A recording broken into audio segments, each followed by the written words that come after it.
Okay, now we're going to move on to the front cylinder. If we had the tappet compression tool that we could install here, we would be able to do this right as is in the current orientation with the engine at top dead center. Since we don't have that tool, we will have to take a slightly different approach.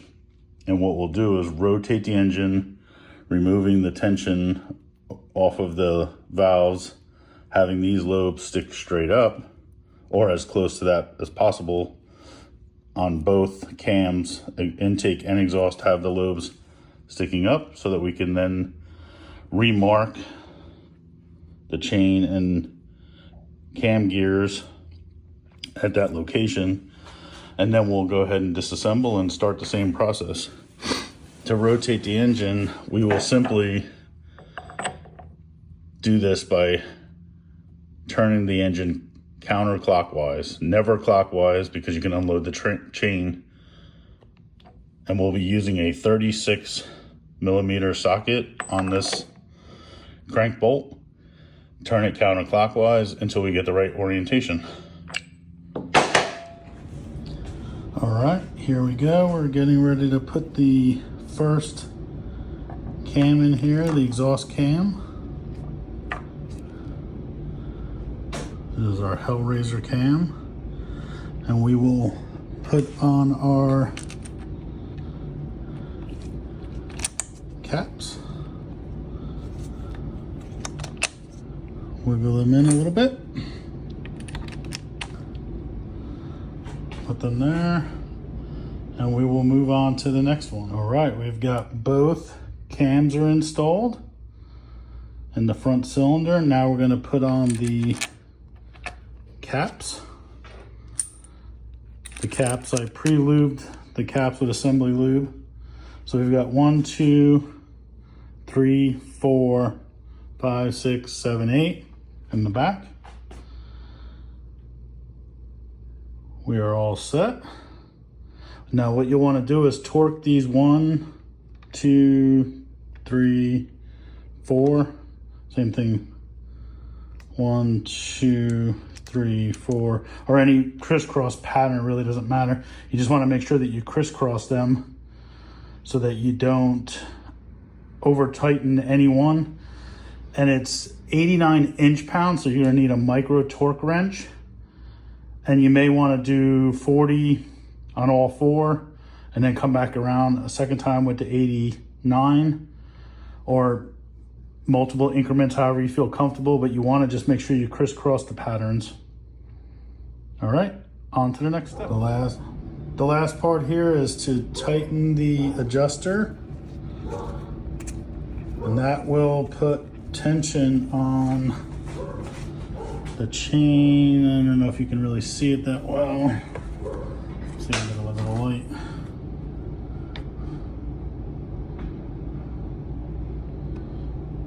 You'll see the silver rod down there.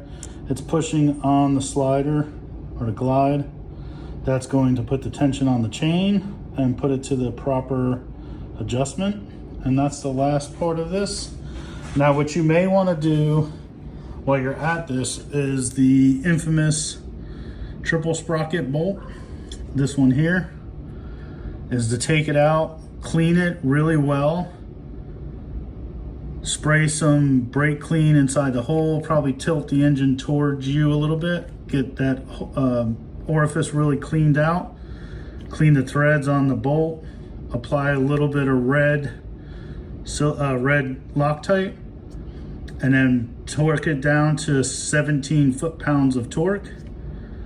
I've not done that yet. I will do that in another video, but that is part of this whole process. We might as well do it while we're at it before we button up the cover on this. That will be on another video. As we wrap this up, I just wanted to make a point of a couple things. I did this video because it was outstanding what little information and videos are available online for the Vrod engine, specifically surrounding the cam swaps. I could not find much, so I felt compelled to do this video. And as we wrap this up, I just wanted to point out that I rotated the engine around counterclockwise using the 36mm socket with the 1/2" drive on this nut, counterclockwise to bring the engine back to top dead center, showing that these 2 copper links, as well as the 2 copper links in the back, which are a little hard to see, line up with these dots and that nub. Again, I painted those dots just for clarity reference on this video. And note that these timing marks are lined up as well, as is the hash marks here. They're parallel to the deck block.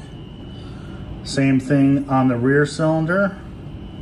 Timing mark is there, timing mark is there. Hash marks line up with the deck block. This shows us that we are at top dead center and we are true with our timing, even though we performed the cam swaps outside of the top dead center location. We spun it around, as you remember, unloading the cams so that we could pull these front cams out without the tappet compression tool. Now I note, if you have access to the compression tool, tappet compression tool, I would reference the video done by the Bearded Mechanic where Scott Fitzgerald performs this procedure in the correct fashion with the correct tools. He's very detailed and very specific about how it goes. I think the job goes a lot easier that way, but being unable to source the compression tool, this is how I figured out how to do it. And I want to note again, these bolts for the caps, when you torque them down in a crisscross pattern, they get torqued to 89 inch-pounds, so you'll need your micro torque wrench. You may want to go 40, 40, 40, 40, and then 89, 89, 89, 89, or add another sequence if you feel more comfortable doing 30, 30, 89. I did add a little bit of anti-seize to these threads since you have steel bolts going into a aluminum cylinder head.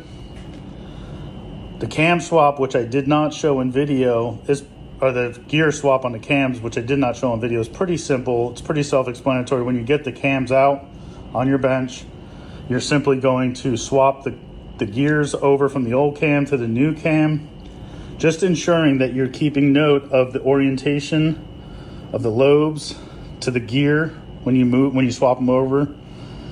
And then you torque these particular bolts with a 13mm, torque them down to 106 inch-pounds, again using your micro torque wrench. These get torqued to 89, as we said. Same thing in the rear cylinder, here. And once we're done, we're completed here. We are ready to go on to the next step, which is fixing or taking care of the triple sprocket loose bolt situation that I understand is out there. I don't know if this is a problem for this particular engine. I'm going to go ahead and do it. I thought about doing a video on it, but I'm not going to, because I did find some videos online referencing how to do it. So no need for another one. But with that, I want to thank everybody for watching this video, and I hope I can help somebody out by providing this video.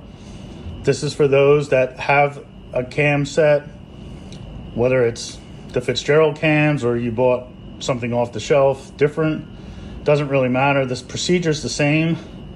It's a reasonably inexpensive job. The Fitzgerald cams are about $750. They're billet. You can buy cast cams from around the $350 to $400 range from what I've seen.